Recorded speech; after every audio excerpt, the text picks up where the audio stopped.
welcome to Medical Dialogues, your daily dose of health and medical news. I'm Dr. Priyanka Ahuja, and today I will be talking about self-monitoring of blood pressure during pregnancy. The COVID-19 pandemic has led to the frequent use of telemedicine and the common recommendation for self-monitoring of blood pressure during pregnancy for individuals at risk or with hypertensive disorders of pregnancy as an adjunct to or substitute for some aspects of in-person prenatal care visits.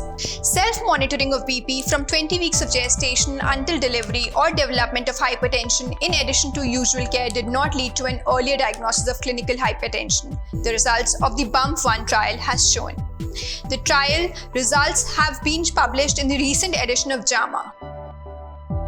In the blood pressure monitoring in high-risk pregnancy to improve the detection and monitoring of hypertension, that is BUMP-1 trial, Tucker and colleagues investigated whether self-monitoring of BP in addition to the usual prenatal care among individuals at increased risk for a hypertensive disorder of pregnancy leads to earlier detection of hypertension.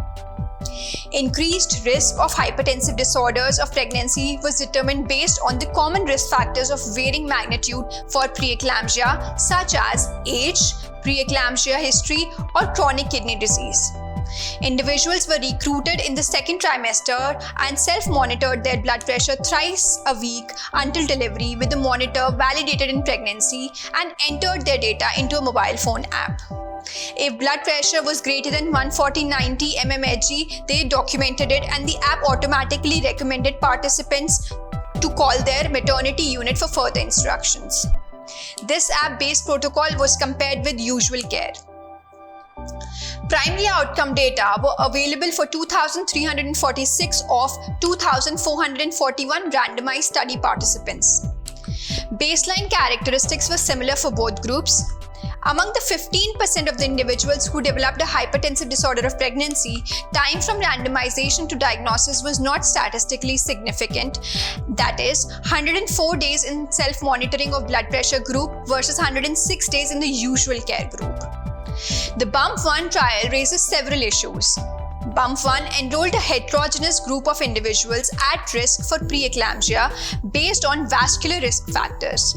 Although subgroup analysis by recommended use of aspirin, socioeconomic status, or gestational age at study entry showed no differences, subgroup analysis by clinical indication for trial entry would have additional utility to clinicians.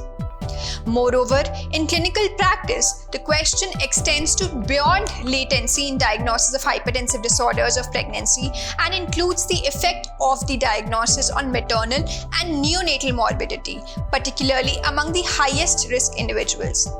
BUMP-1 was not powered to identify differences in these outcomes. The BUMP-1 trial also identified an important challenge in the management of hypertension in that 26.9% of the participants had a discrepancy between home and clinical BP readings despite using a validated monitor. These discrepancies attributable to white coat hypertension and masked hypertension may have also contributed to the negative primary outcome. In addition, in the context of the COVID-19 pandemic, during which telemedicine and self-monitoring might replace usual care for low-risk individuals, the clinical benefit of self-monitoring of blood pressure remains untested. That's all for today. Stay tuned to Medical Dialogues for further updates. Never miss a medical update from Medical Dialogues. Like, subscribe, and press the bell icon.